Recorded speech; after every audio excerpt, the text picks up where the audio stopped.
If she had only been ugly, we would still be together. Welcome to, what's the show called? John Irrera live from the Lab Factory. Special guest, and when I say special, I mean a little bit special. John Caponera. He gets picked up by the yellow bus. Special guest. How are you, everybody? Good to see you, Johnny. How you doing, Come Don? on, welcome to the show. You keep looking out. What are we looking at here? You got a camera? Well, first of all, don't worry. I'm the host of the show. You come in here. You ain't even from here. You Start got the asking ball- questions right you got away. the balls to ask me what I'm looking at. I'm playing to the cameras. Oh, okay. I gotta stare at you. You can come undressed for Hey, for you a know, camera show. I'm a method actor. I like to look at my partner as we're talking, not to some fictitious audience that's out there. Sorry, I wasn't paying attention. What was that? Some fictitious audience. They're out there, Johnny. Okay, this is Downloaded. actually being televised. All right, now Televised all over the world. you got to pre-interview me before I start. I don't this. want to because I don't want to talk to you. Quite frankly, I'm very angry at you. Very angry. That's why I have you on the show. I'm very angry, and we need to talk. John, have you ever heard anybody say to you, "We need to talk," and it's something good? Listen, we need to talk. What is it? Not now. All right. I'm going to tell you one of the finest people I ever met. You got a good heart. You're intelligent. Whew, I had to get that off my chest. You feel better? Yeah. It never ends that way. No. Especially if a woman says, we No. need to talk. It's not good. I was thinking of you, John, because I was thinking of driving over here. I was thinking of the history, how I knew about you way before I met you. You know why? Is that the Joe Bolster story? About Harry Carey. About the Harry Carey? Yeah. We're playing basketball at 76 and on the west side, like it matters, we were playing. In New York. Yeah. And we go to sit down to relax, and he starts telling us about this guy that does this great Harry Carey bit. And you start doing your Harry Carey bit. And then I didn't meet you for years after that, like 2 or 3 years. And then I met you. Did we meet at the Comedy Store in San Diego that night? That's the first time I think I met you, yeah. All right. Can you say that without being offensive? Tell him the story. All right. Well. Tell him the story about how the first time we met. Okay. I had just been out here maybe a few months prior to you, Yeah. but that's... I think we had heard about each other a little through the grapevine, wherever the grapevine. And you come in, and there's this fucking smell, the stench of human garbage, the stink of body odor, and the first thing you do, I can't say all the words on our show, but you come and you walk me, get me out to go out to the patio and go, look, that's not me, it's him. He's had that fucking shirt on the whole ride. He wore a sweater. Sweater. I thought he had a satin shirt under it. Oh, my God. We drove down from L.A. down to San Diego Yeah. for 2 hours. I'm smelling that going down there because he's sweating in the sweater. Oh my God. And then he brings the odor into the condo. Or the odor brought him. Chicken and the egg. And as soon as I saw you walk in, I just saw the look on your face, and I knew right away. And I don't even have that good an olfactory system. So if I smell it, it really stunk. Because I've eaten some thing. You know what I mean? So you're looking at me with that look, and I goes, you don't have to say anything? Come here, I'm going to talk to you on the balcony. I want to talk to you. We need to talk. See, we need to talk. It wasn't something good. Right. And then we played basketball the next day. And we were kind of feeling each other out. Because you knew that our level of friendship was only going to be marked by, was the guy a decent basketball player? Like if one of us was Nothing to do with comedy. No, Was he a decent basketball nothing to do with player? comedy. It's true, though. Like if we would have not become friends if it wasn't for basketball. At that moment, anyway. Right. Maybe we'd have gotten to know each other. But if one of us really sucked, then we'd be like avoiding playing the rest of the weekend. Would have been awkward. Yeah. I got to tell you, I was pretty impressed on your first step there, going around me to lay it up. I go, okay, all right, I get it now. This guy's got a little game. This guy's got some game. I got to step up my game. You're a good athlete. And it was fun.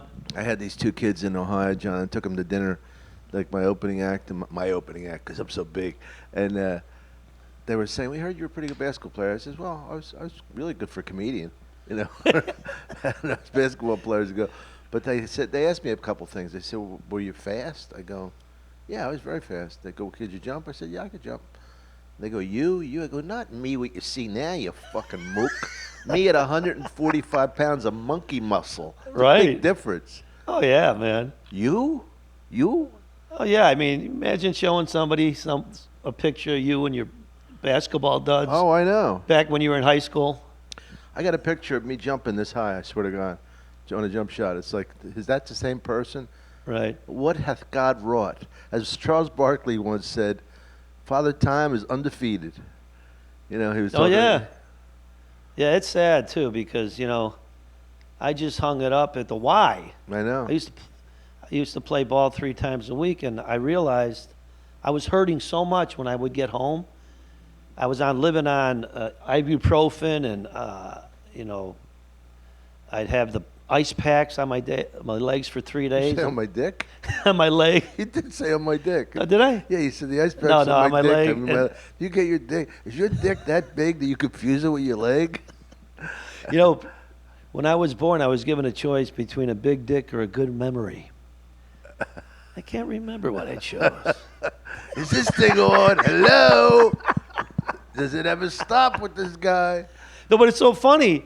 I started playing hockey just to, you guys show up with the equipment on. You have to wear the equipment so you don't get hit in the head. It doesn't mean we're actually playing against each other. You're out Right. there skating and breaking a sweat. You a good skater? Yeah, I used to skate when I was a Really? kid. Yeah, I'm a pretty good skater. But anyway, I realized the sweat I got, and then when I got home, my knees didn't hurt because I'm not pounding them constantly. So hockey. So should have now, been now I just started going twice a week to this stick and puck place. It was great. That's why I play ping pong.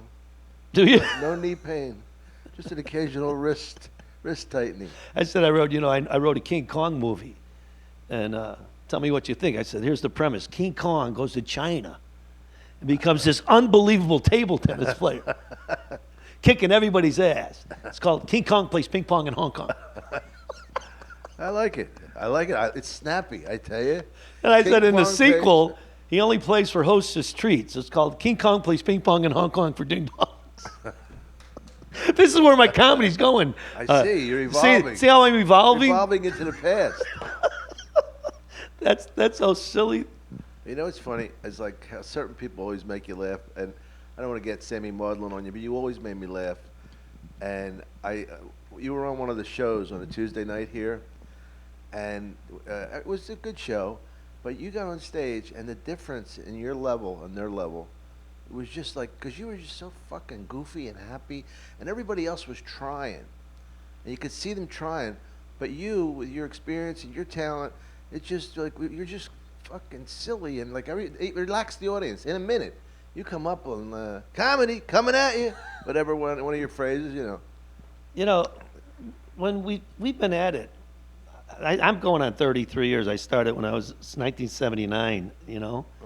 And I started 2 years ago. it really irks me that today, and I'm feeling kind of ageism because, Erin from the Improv, she Yeah. a few years ago, I'm still in my 50s, but I'm in my younger 50s. I'm trying to get on Gotham, the shows at Gotham. Yeah, in New York. And so Bud sets me up with an audition, and they happen to be out at the Brea Improv. They made you audition for Gotham? Yeah. Is that the TV show? Or? Yeah, the TV show, the 8-minute spot. Yeah, and right. I'm like, all right, I'll jump through another hoop. So I go out there because I couldn't do the one at the Improv downtown, so I went out to the one in Brea. And she says, oh, John, thank God you're here. She goes, I needed someone to close the show out. There's 20 comics, and I needed someone to close the show out. I'm like, I'm thinking to myself, if I can close the show after 20 people, Why are you you- can't throw me an 8-minute spot on Gotham? That's ridiculous. And I still go up after 20 and have a great set. I don't hear anything, and I know it's because I'm in my 50s, and they're shooting for different demographics, but that's the world we live in now. I never let that shit bother me. I guess because the guys here are all so young, and I'm part of the pack. I've been lucky, I don't know. It's like what Chris D'Elia said to me. He goes, "We never think of you as being older than us. We just think of you as one of us." In other words, another one of the fucking petards. Well, that's a nice compliment. Yeah, I yeah. mean, I have a lot of guys too at the clubs. It ain't basketball. Age does not. You get better. You don't get better in basketball after 40. Right. Wow, look at that guy. He must be 60. He's great. You can't. I think you even said this to me one time. You can never have enough material either. No. I think because there's always somebody coming up, there's always somebody getting stronger, and if you want to just stay in your old set and get stale and trite, you will. But don't forget too, from a business sense, in their defense, they're going to get somebody who may be getting good laughs now for a tenth of the price. So you better bring something to the table. You better bring a draw and quality. You know what I mean? Right. And that's the thing that one of the things about our side of the business is people don't understand. Comedians get frustrated. Is if you can't draw, they can't pay you well, no matter how good you do. You know what I mean? And that's part. And a lot of people draw because they're lucky. I mean, the guy from, one of those sitcoms in the '80s with the spiked hair, I forget. But Steve-O draws.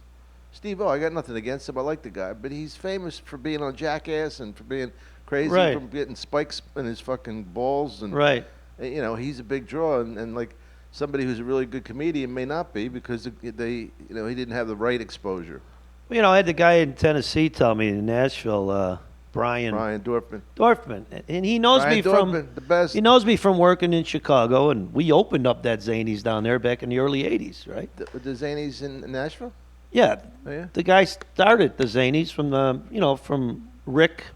Yeah. Rick Hewitt in Chicago opened the one down there. So me and Larry Reeb and Chicago Wax went down and opened up that club. And I worked it for years and years. Uh-huh. Then Brian takes over, and I'm not getting spots there. And I called him up and I said, Brian, what's happening, man? How come I can't get in the club? He says, John, I'd love to have you.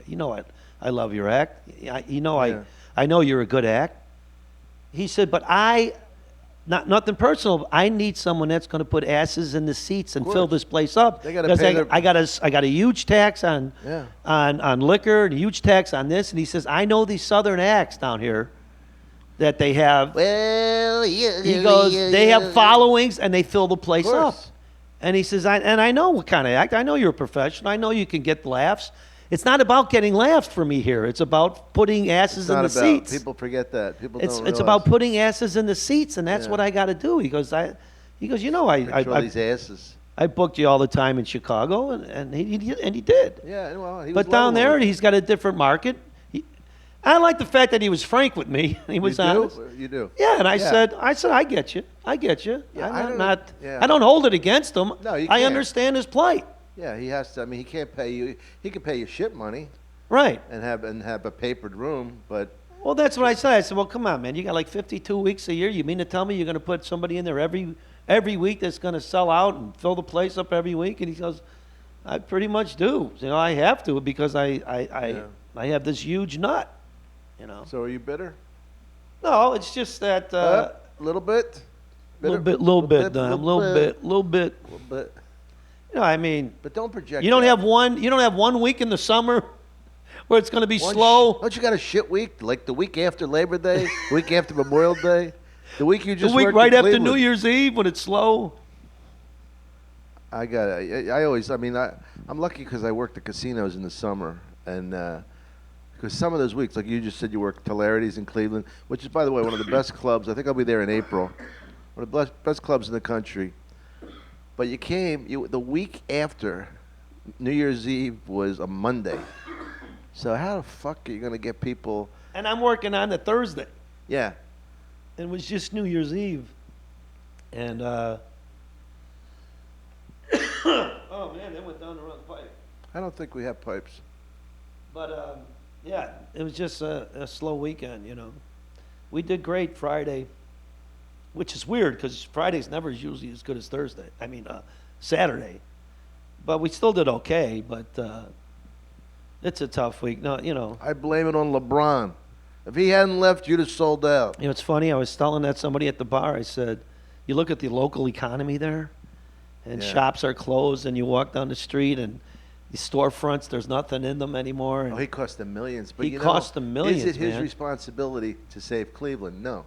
No. But he did cost them. I mean, on an ethical and moral scale, you can argue for him, but on a business scale, they got fucked. Oh, the city did yeah. big time. Yeah. It's amazing. One guy. But you know what? I tell you though, you got guys like Jordan and Bird and Magic. They went and made themselves where they were. Guys wanted to come and play with them. Yeah. They didn't leave to go play with somebody else.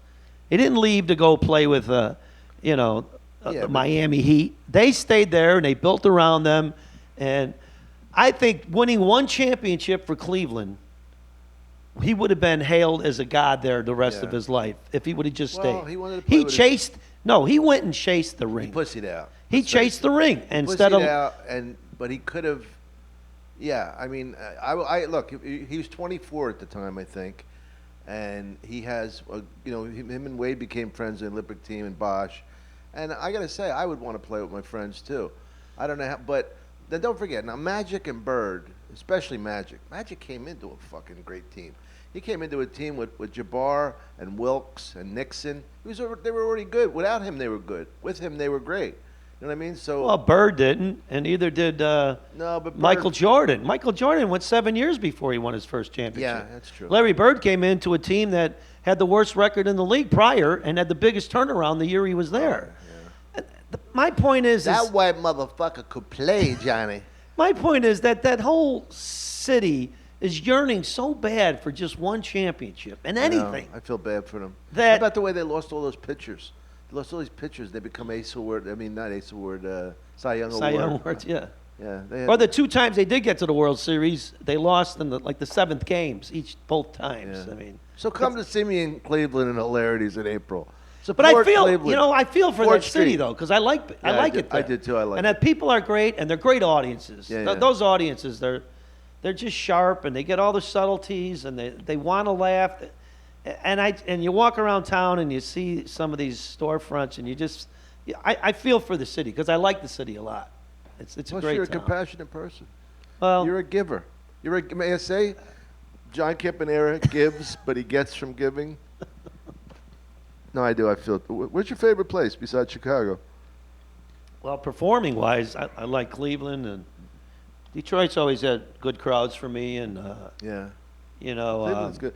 I like St. Louis was always a great town for I me. like Columbus. Do you? Yeah, and people go, "You like Columbus?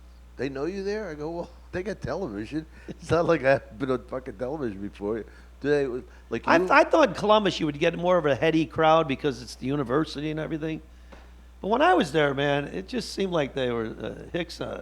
There's a lot of farmers, but Hicks there's ahoy, a man. lot of white collar guys too. Yeah, I haven't been there in years. That guy just doesn't want to pay, and Remember I'm like, I could do a ship for twice that money. What's the sense in coming here? We were in Atlantic City, and that lady left because you were too loud. We were laughing. Me and Rocky report. What the? You go. What's up? You go. Because the fucking lady was complaining about you being too loud. He's too loud. When I was on stage? Yeah. It was funny. That struck a nerve when you told me that. Because afterwards, I'm thinking, am I really loud? Am I just trying to get laughs from being loud? Right. So I started to tone it down. Instead of tweaking the quality, you raised the volume. I'm not going to write a better joke. I'll just say it louder. I'll just say it louder. Well, Johnny Sanchez was on this show a few weeks back. He's funny. Yeah, he's very funny. And he said, cut the compliment. I don't want anybody to think we said something nice. He said, you don't remind me of a comedian from the 80s. You seem like, I said, what do you mean? He goes, I said, well, what's a comedian in the 80s? He goes, a guy that goes like this. That was his idea. What are you, Jack Benny all of a sudden? Oi. Rochester. He makes me laugh, Johnny Sanchez. Yeah, he's great. Well, we did a bit that was similar to each other, and I had to have heard it from him. It was too. I forget his bit, but this is when because I know he's ever accused me of stealing. Nobody's ever accused you of stealing. Right. It's like, but the bit I did was about Persia. I did some of it's different. Like people say they're from Persia. I go, look, there's no Persia.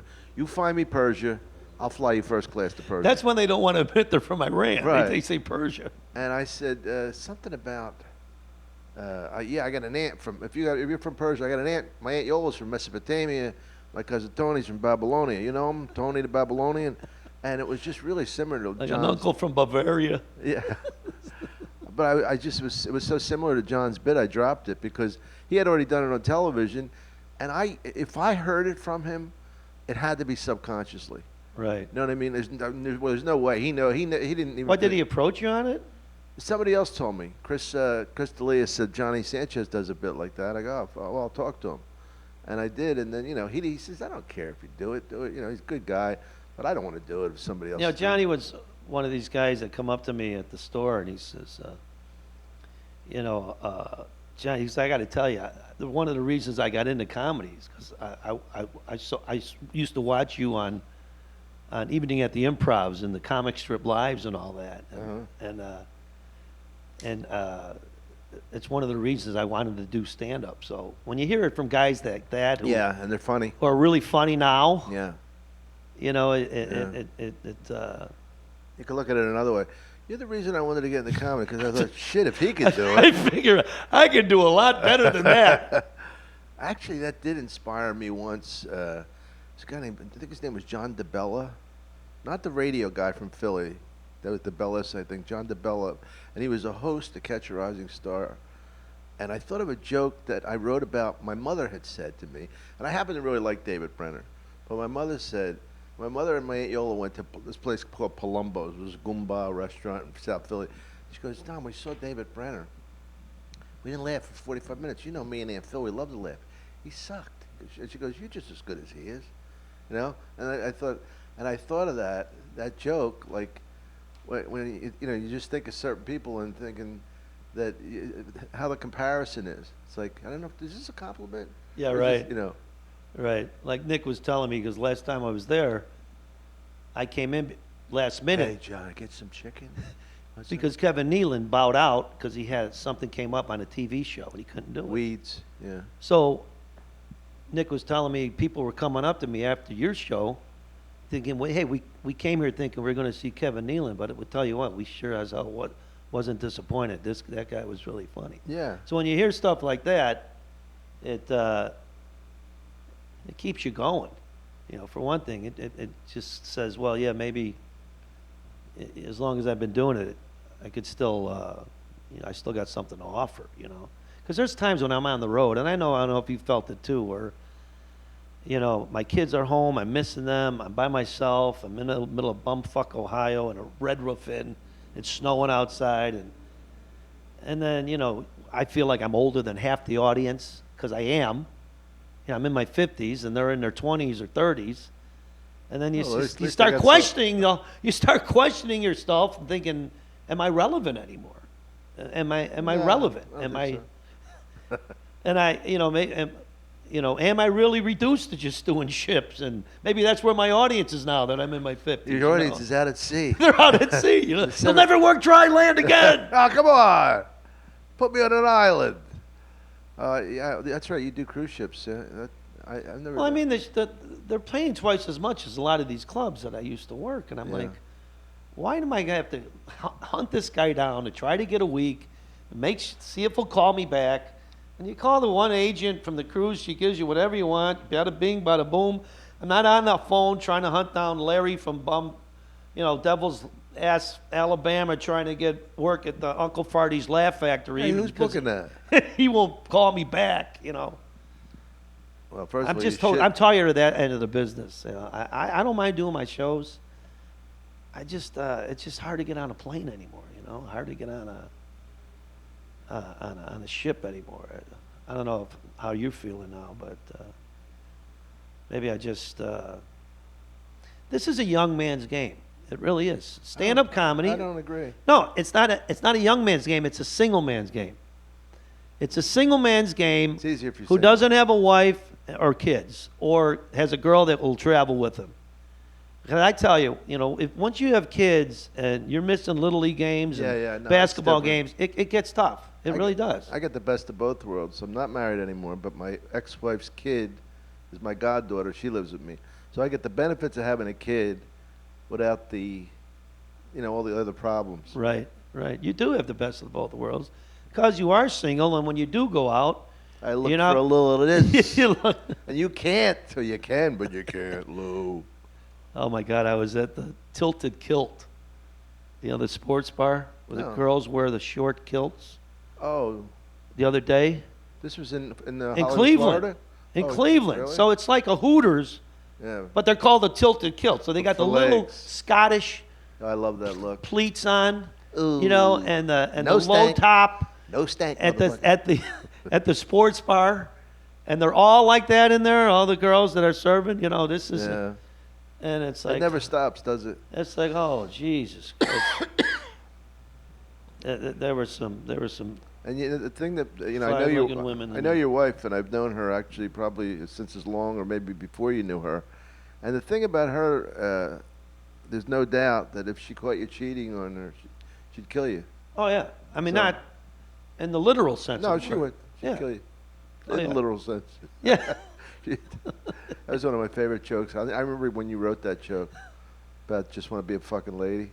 Oh, she wrote that joke. Did she? Well, she didn't write it. She said Yeah, it, and but I yeah. just wrote it down and used it. It's funny though. Sometimes I just want to look and act like a lady. All right, mother. Is that what she said? Tell the joke then. I said, we're going out to a matinee. I goes, what are you? She was wearing pumps. I goes, you're going to wear pumps to a matinee? She goes, sometimes I like to just look and act like a lady. All right, motherfucker? I ran to my room. I said, let me write that down. I said, I don't even have to change anything. No, it's perfect. It was the same way with Harry Carey. I never wrote any of that material. Yeah. I just repeated what he said that afternoon. Oh, but you did. I mean, the jalapeno peppers and the.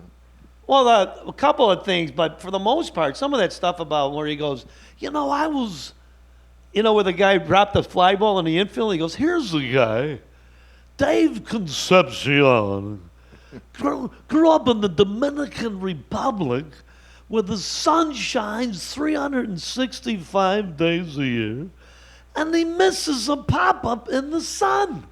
I just can't figure it out.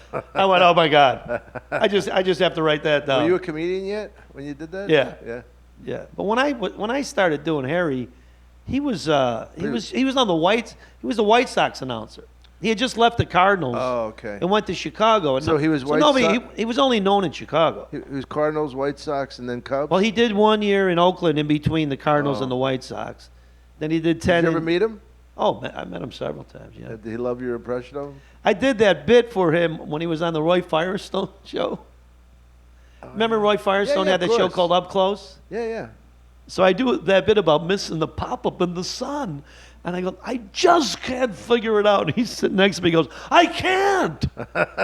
I can't figure it out. How about the thing about? I like that the part about the inside the park home run and something. He does something incredible. Oh yeah, there's. Oh, yeah, that's where the Cast- game's incidental to cast the it as an story. aside, yeah. He goes, I was on Rush Street last night. I picked up this floozy after the game. There's a throw to first. Anyway, I took her out for some Mexican food. I love the jalapeno peppers. That's a fastball off Grace's head, both benches empty. So I'm looking for the Pepto. No, he goes, so we go back to my place, start playing tonsil hockey. One thing leads to another. She starts screaming, my coochie's on fire. My coochie's on fire.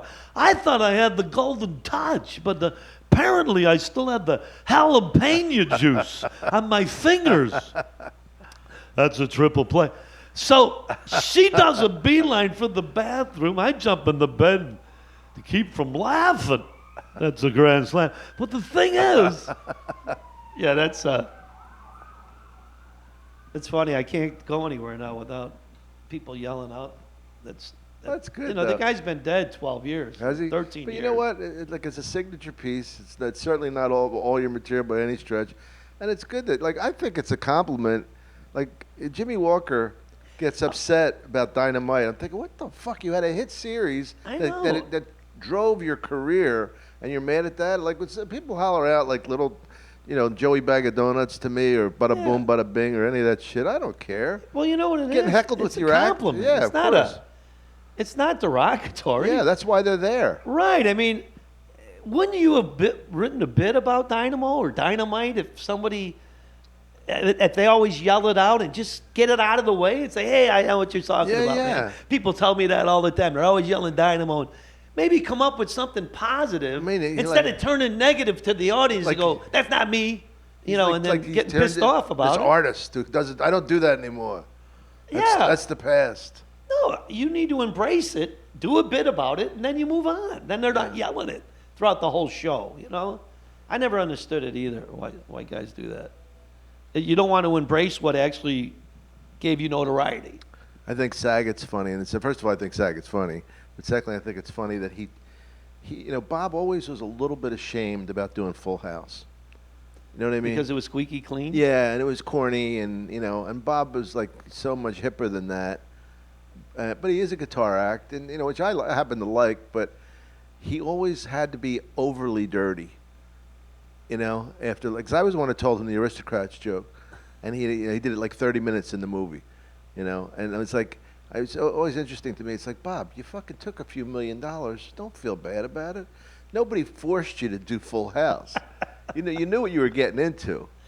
So I wonder Seinfeld. when he started doing stand-up again after Full House and touring the country that you think he purposely went a little bit overboard with the blue to show people that, Absolutely. hey, that Yeah. wasn't me. Yeah, and I think that it actually shocked some people.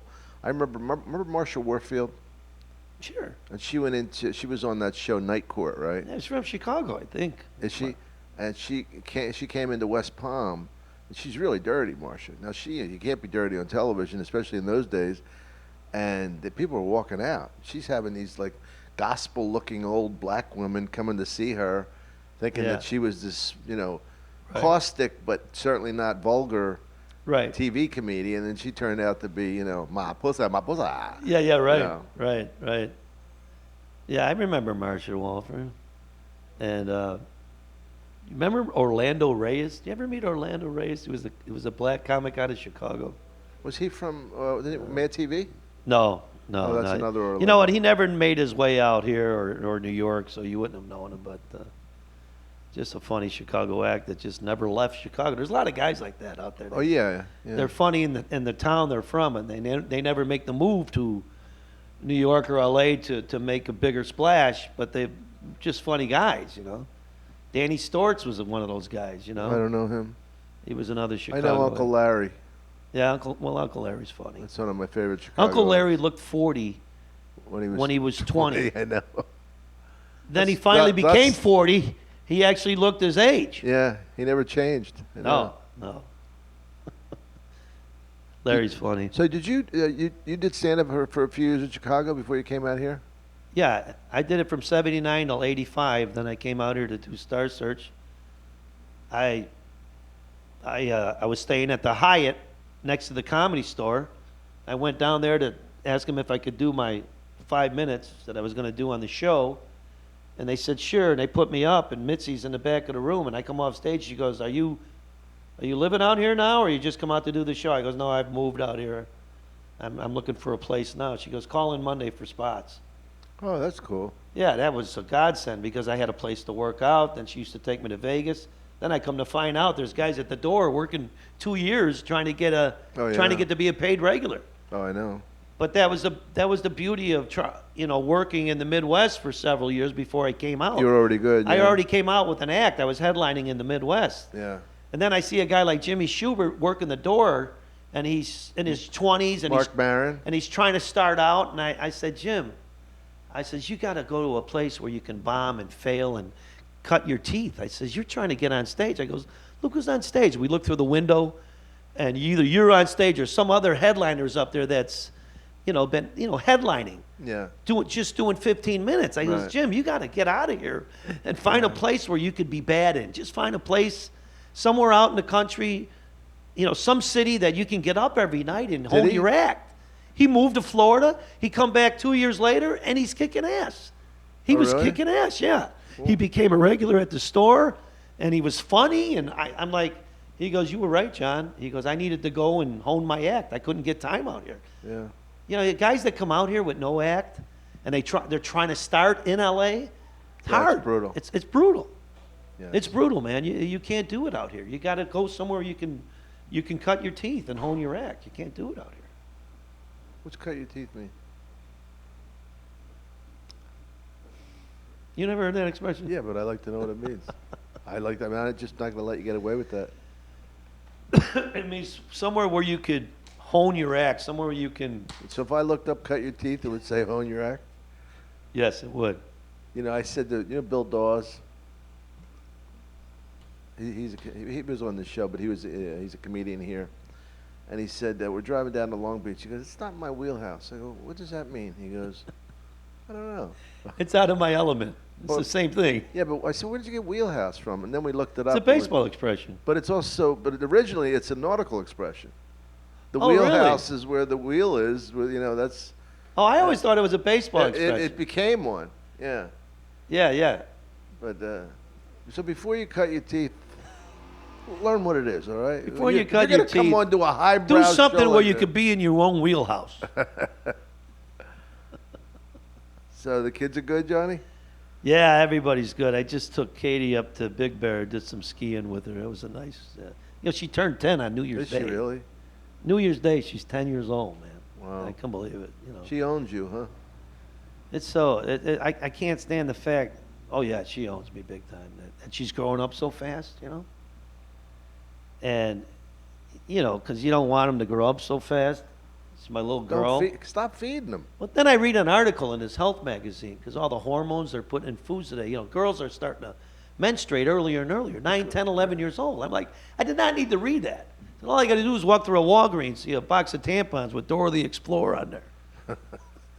Dora the Explorer tampons for the sooner bloomer. I got a period headache today. Get me some Flintstones Midol while you're out Now, of do you have to write different stuff for a cruise ship? Is it like a Not on Carnival. no? Man, they don't. You can do as blue as you want. Oh, you can? But you got to do a half hour earlier clean set for the family show. Right, But right. when they let you do the art show, you got carte blanche. Well, that's good. I didn't know that. No, it's great. I like. You could really let your hair down there, and they're all for it. Because I did 2 cruises. One with Lewis Black, which we could say we'd only ever one because it was chartered. The part of the ship was chartered for his show, and that was easy because it was all in-house. right. People that they wanted to see comedy so bad they went on a cruise, you know.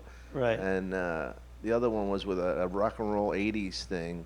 So I don't really have a real appraisal, a real view of what it's like because I never had a boss on a cruise ship. Right. You know, we're doing this thing with Eddie Money and Michael McDonald. Eddie Money. Eddie Money. That commercial he does. I don't mean to get you off track. Yeah, You know how funny that is on so many levels. Because first of all, I thought it was somebody imitating him. I know. Then It's him. Then it's really Eddie Money. Boy, he looks like he's drugged out, don't he? But the funny part about the commercial is he's going, I got 2 tickets to pay. And the people are like, well, we actually need 4. And he goes, leaves tonight. He goes, well, we're leaving a month from now. And I think people miss the little. Did they really do that? Yeah, I never noticed. Oh, yeah, you got to watch because it I'm always closely. just watching him. That's what's so funny about the commercial. He was so drugged out, he claimed that it was Dramamine, right? Oh, on the Dramamine? ship? Is that what it's Oh, called? yeah, that- He claimed it was Dramamine that was fucking him up. And- Demerol. Demerol, right? No, not Demerol. No, Demerol's like a narcotic. Dramamine's the one for seasickness, I think. Okay, yeah, but it knocks you out. Yeah.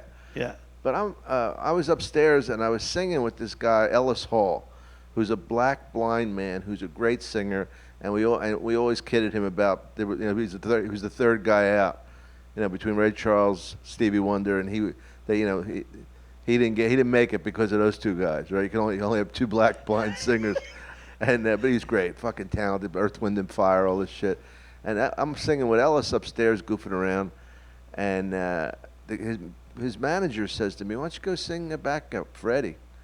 I said, "All right." I mean, I knew the words. They were those '80s songs, the song you were just singing, and I'm on stage for 2 songs, John, and he never noticed it. He never noticed it. never knew you never were up knew I there. was up on stage. I'm singing with this guy. The guy's Are laughing. you in the payroll? I don't even know if I'm in tune. I couldn't even hear myself. Yeah, Oh, fine. yeah. Was that right? He was actually a cop at one time in New York? I never He was heard a New that. York cop. Was he really? Yeah. Oh, that's funny. Yeah, that's what they told me. But that commercial just makes me laugh. You know? Oh, actually, we need 4 tickets. It leaves in a month from now. It's not. Oh man. What do you got coming up? You going away or? I'm jumping on a ship on Thursday, and then I get back. I'm going to Tahoe to work up there. That's beautiful, huh? It's a beautiful gig in the wintertime, yeah. I like to ski, so it's great. And then You're quite I'm the going to La athlete. Jolla. Oh yeah? I'm going to do a gig down there when I get back from For that. a Comedy Store? Yeah, right at the Super Bowl, right just before the Super Bowl. But That's Saturday night. Friday and Saturday, yeah. Yeah, that's a good weekend. Just shoot I love down it there down and do there. that. I love San Diego. Yeah, it's great. Yeah. It's great. You know, they got another club down there called the Madhouse, which is a nice club. It's downtown, and you should check it out. I think you'd dig the club. It's a pretty nice Yeah. club. Yeah. I'll ask my manager from Super Artist. There's another gig too in Temecula called Aces. You might want to look into. It's Why I look like I need gigs? no, I mean if you want to stay in town or just I know, I'm somewhere you kidding. don't have to get on a plane and go and work the weekend. The whole thing with the plane and the first God, class and the woman and the wine and the oil. telling you. Do you What? like flying still? I mean, does it bother you? Do you fly or- first class? Yes, a lot of times because I got the miles, but Yeah. they don't fly me first class. I just Right. happen to have so many miles. Doesn't matter how you get there as long as you're up there. It's a I'm different like- world. I'm like the ingrate in first class, you know, the guy that hardly gets there. And, you know, and I'm sitting there all excited, and the guy next to me goes, here's how you know you're really wealthy, is when you're sitting in first class, but you don't want anything. That guy pisses me off. Yeah. The guy that just goes, you know, I think I'm just going to sleep, you know. Yeah. And I'm like, can I have his peanuts? Is he gonna eat his roasted almonds? I'll take those. I know there was a guy I'm next. like the ingrate in first class. Yeah, right. There was a guy next to me the other night that had he didn't want anything, didn't want water, but then he didn't want to wash his hands.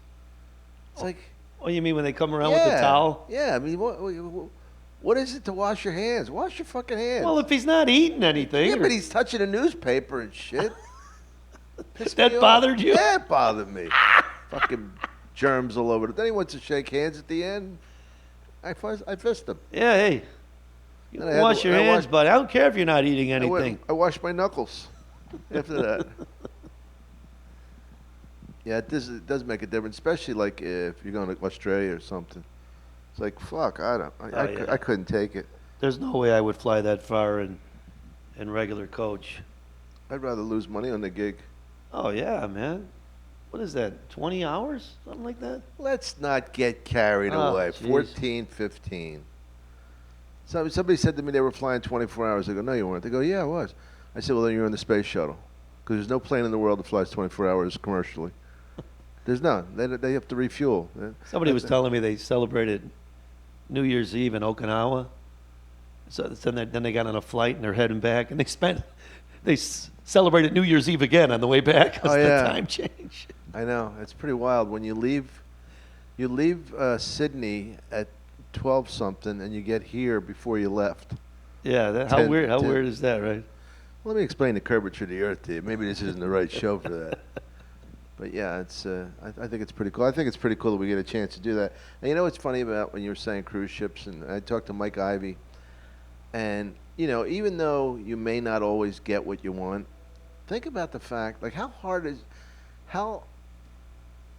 much can you feel bad for somebody who's calling you from Turkey, and they're getting to see this whole different culture. Do you know what I mean? Like as opposed to a guy fucking schlepping down at the factory, with and all this shit in the air. You know what I mean? Like I'm not following you. well, like you're saying to me, and I understand it. You miss your kids, Right. and it's it's not what you want to do all the time. But I'm saying there's another side to that of people that will go, I would fucking do anything to do this. Oh yeah, you think people come up to me all the time. You getting paid to be on the cruise? Yeah, we paid our life savings to come on this cruise. I goes, honey, if I had a friend with me right now and we were drinking and we are going around on the islands and spending it with somebody that I could pal around with, I'm right there with you. So your biggest mistake. But when is when you're on there by yourself and you're eating by yourself and you're walking around by yourself and you're walking the island, you have no one to go, hey, did you see that? Yeah. Or hey, did you see that? There's no one to bump elbows with and go, check that out or check that chick out or whatever.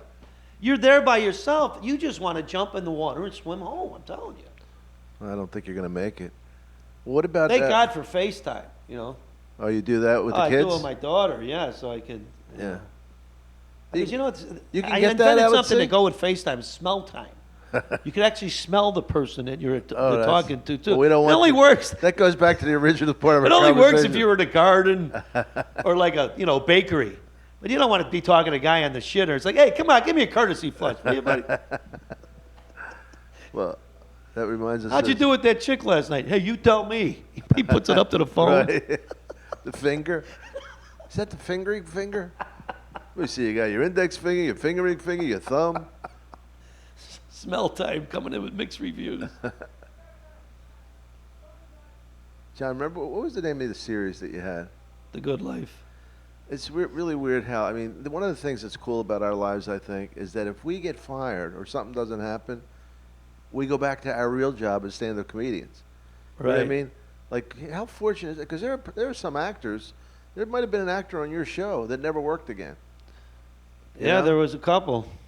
And you think of that. I mean, you think of like, and that was, I know that I've been there too. I got fired from something that was written for me. So basically, they were saying I couldn't play myself. We like you, but we don't like you playing you. Yeah, and Yeah. that's got to be.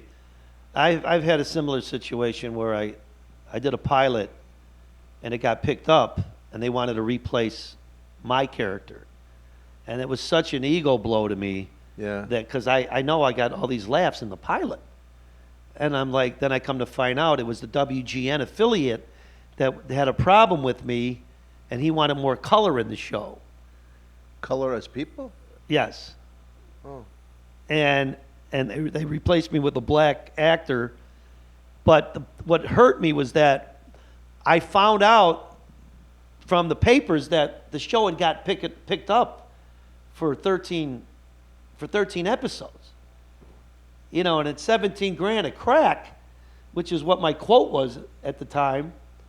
Me and my wife are dancing around the house when I found out it got picked up. And then I don't hear anything for a couple days. And then I got to call the producer, and find out what's going on. Why hasn't anybody notified me? And then he came to tell me, he goes, well, John, they're thinking about recasting your character. And it was such a blow to me thinking that I goes, but you saw the pilot. You saw the laughs I got at the pilot. He goes, there's nothing to do with that. They didn't think the show was ethnic enough for everybody. And your part is the one. It's not ethnic enough. It's too ethnic. There's always something. So I've been on both ends of the stick. I've been on when I had my own series, and I've been in the room where the girls would come in to audition for my wife. And when they'd leave, I was there to hear what everyone had to say. And some of it, as an actor side, I'm like, oh my God, I can't believe they're actually saying she didn't like her belt. Or they didn't like her hair. And I'm like, what about her acting job? Right. What about the job she did as an actress? Yeah. And so I got to see both sides of the fence. I've Sure, been yeah. on, and I come to realize how this business is so. What I did take Don't let away it from beat that you whole down. thing is when I do go out of an audition, I don't let it beat me up. I go out of if I know I kicked ass in the audition, if I know, then I walk away and I just say, all right, it is what it is. Whatever happens, happens. Because I know some of the stuff, the criteria they use of hiring you or not is just so out there and crazy that I don't let it bother me anymore. And that's what I tell my sons because they're in a fine arts school. And I said, there's a lot of rejection. There's 90% rejection in this business. You have to have a really strong overcoat to take it. I goes, because sometimes they'll pick a person just because of their look, nothing to do with the acting ability. You may be on the same par, but it'll come down to a look or their hairstyle or whatever else. There's nothing you have control over. I thought I'd share that with you, Don. Well, I just don't like this. I just think that, not that I'm Mr. fucking up with people and I'm an optimist, but I just don't like to see you being angry about having such a great career. You know what I mean? Like I sense that. You find me angry now or bitter? Yeah. A little bitter? Yeah. Well, no, the thing is, Tom, I'm not bitter. I just want to be home more. Well, that's And different. because I'm not a single guy, and I know this is, Yeah. it's more conducive to a single comic or a comic that just has a wife Yeah. and she can travel with them, I'd have a whole different outlook on the whole Well, career. yeah, that's cool. That's all. That's the only thing I'm bitter about is I had my kids late in life. I could blame myself on that. And when I'm missing little league games and recitals and plays and basketball games that they're playing, I don't get those back. Right. You don't get the time back. It's once they're 11, they're 11. You don't get it back. And that's the only thing I regret in the business is that I had my kids late, and Yeah, but you can't control that. I mean, you can't control it, no. But you finally met a girl who'll fuck you. It was a long process, a weeding out process. I tell the audience, I goes, you know what, folks, I've been true to my wife for 20 years. 20 years I never messed her up. Not that I didn't want to. Nobody else would I fuck thought me. you were gonna say we did. I said I was honest by default. I thought you were gonna say we've been together for 25. Is this thing on? Hello. No, I don't want to live with that guilt either, you know? No, it's not worth it. It's not worth it. You know, you built this whole thing up over 20 years, and one nighter, you know, what's the sense of throwing it all away just for... Can you get porn on ships? Oh, yeah. Yeah. Can you? I said that too quickly, right? Oh yeah. The family pack. Oh, I don't think it's called the family pack. The value pack. Actually, This is a value. they charge you like $3.50 a minute to use the internet on the ships. Really? But once you get off the ship, you can go to a cafe, like a little internet cafe, and you pay $5 for an hour. You'll whack off in the corner Oh, that's nice. with your little laptop. When I was on that cruise, I never got off the ship either time. Never got off. Never got off. Because I thought to myself, what do I want to go to a third world country? I'm in this beautiful ship, and then it's empty, and I'm fucking eating and going to the gym. Fuck that. I don't want to go to see ruins, Mayan ruins. Let me tell you something. I get off every chance I get because sometimes you may be at sea for 3 days. Then you're climbing the walls thinking, I got to get off this ship. Yeah. So I get off just to go to an internet site and check my email. You know, that's the only drag about doing the ships is that so a lot of times you feel disconnected. Like even when I was in Cleveland last week in the middle of January and it's 20 degrees out, I could still walk out of a hotel, use my phone, get on the internet, go catch a movie. You know what I'm saying? There's a difference between being at sea, feeling totally annihilated, and being on land. Well, yeah, and also the fact that you feel disconnected from show business because even though you are doing a show that is business, when you do Cleveland, you're part of the media. You're in the newspaper. You're doing television and radio. Exactly. So you feel like you're having more of a life and a career. There, you're doing it for exactly that moment for money. Right, and you're out of space, out of mind. Yeah. You know, you're out in the middle of the Caribbean.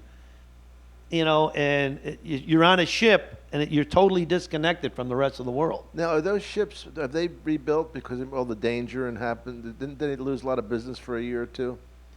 Here's how much Carnival makes. They owned that company that went down, even though it wasn't a Carnival ship. They owned the company that owned the ship. Where the Italian guy jumped Yeah. off? Hey, I'm going to get out of here. That was like 3% of their total income of what they make from the ship. Wow. From losing that ship. And they pay you well? Yeah. Good. I do well enough, you know. I mean, I'm comfortable. I make a pretty penny.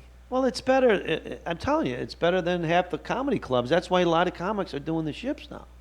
Because the comedy clubs lowered their...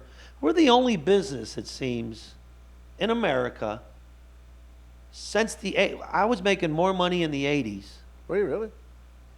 and the early 90s than I am now. And the cost of living's gone up. The cost to get in the comedy club's gone up. The cost of the drinks have gone up. But yet, the comics are making less money than we were at one time. So how does that work? If everyone else, the cost of living's gone up in the country, so the job, you know, earnings have been raised, but for comics, we're all going to go the opposite and give them half of what they made. But it's like you were saying before. If you can't come in and put asses in the seats, you're always going to be at the mercy of whatever Yeah, the of club course. owner wants to pay you. Yeah. And that's just the world we live in, you know, and it's their prerogative. And you got to sit there and go, okay, Thank you. Exactly. You know, but if you can draw and you can put asses in the seats, then you can work on a door deal, or you could say, no, I don't want to work for that. Not only can I draw, but I'll be at the Tropicana March 2nd in Atlantic City, New Jersey. Also in Tampa and Knoxville. How is that comedy club that's at the Trop? I was thinking about checking that out. It's nice. I don't Yeah? do the comedy club because I'm big. I do I the know, big but room. I'm asking because I could do that comedy club. Well, it's nice. But Is the it? guy who owns it is an ass. That Kepart? Is it? Don't say his name. I It don't. soils my show. Yeah, he's not a good guy. But that's a pretty nice hotel there, though, the Trop. Very nice. Yeah. Yeah. And the guys that run it are fucking Italian guys. You'd love them. The Rodeo Brothers. That run the hotel? The president and yeah. Well, I did a show there with the Godfathers of Comedy. Me and, Rocky and a couple Is other Rocky guys. Italian? Yeah, Is Laporte's Italian? yeah, Sounds French. He's a great comic. yeah. Yeah, Rocky's funny. Always hits the mark. Yeah. I said to him, he's got that delay, like a radio station, 7-second delay. I said, and he was a boxer. Rocky Laporte's the guy's name. And I said, Rocky, I think I could beat you in a fight, right? And about like 10 seconds later, he goes, no, Dom. I used to fight. I don't know. I go, Rocky, when are we ever going to fight? I'm kidding you. Oh, you're right. I love you. He really thought you were serious? Well, him. He's out there. No, Dom. Like, we're going to have a fight. Yeah, I'm surprised his series didn't go because he's a great character. He really is. And in fact, even his comedy and his character on stage is a lot like who he is, but it lends to a great character in a sitcom. It would have been a really good character. I know, but that's the thing about it. Well, as we know from being out here, most things don't go. And I hearken back to what I said 5 minutes ago is I think we're so lucky to be professional comedians that we don't have to fucking, cater to people. It's like, and not all of them are bad people. They're just trying to get by too. But it's like, I love these podcasts. I love the idea of Joe Rogan and Louis C.K. making their own DVDs Yeah. and selling them on their own, cutting out like the guys who might have rejected them anyway. All right. They're selling them on their own websites. Yeah. Instead of some network taking advantage of you. I mean, when I realized it's like my first HBO special, technically I didn't own my act anymore. They did.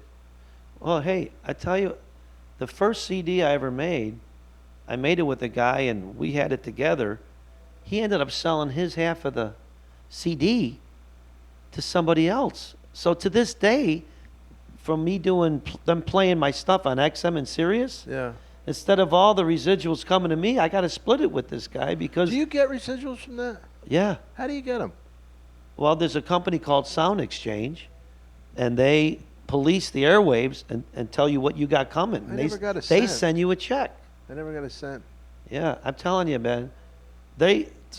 XM Sirius Radio is what's been keeping me out there the last 10 years. Really? Yeah, it's keeping my name. Because everywhere I play, they go, hey, I heard you on XM. Oh, yeah? Heard you on Sirius. Oh. And they're playing me enough where I made a nice coin last year just from them playing it. Covered my whole health insurance for my whole family. No kidding. Yeah. Wow. You should look into Never it. got a cent. I can't believe that. If you look into it now, anything they played of you, you can go back retro and get it. What's it called? SoundExchange.com. Call them up and say, listen, I've heard people use my bits on XM and Sirius. I think I might have some money coming. All you do is fill out the form, Get and my they'll bit- look into it for you. I'll get my business manager to do it. I can't do that because I'm not a complete grown-up. I never paid a bill in my life. Really? I never paid a bill. Your business managers does Well, all that? I didn't always have business managers, but like I always had like a girlfriend or a wife or something, some bill payer. But I've never sat down and wrote, I got to pay the electric bill. Not once. So you have your own business manager that takes 5% from your income, and then he takes care of your bills too? Yeah. Take care of everything. They take care of your taxes, your car insurance, your health insurance. They service my the Irrera weapon, keep it nice and clean and shiny. Johnny, thanks for coming on the show, man. Hey, man, Appreciate it's it. always- John Caponera, always give him a a hand, pleasure. everybody.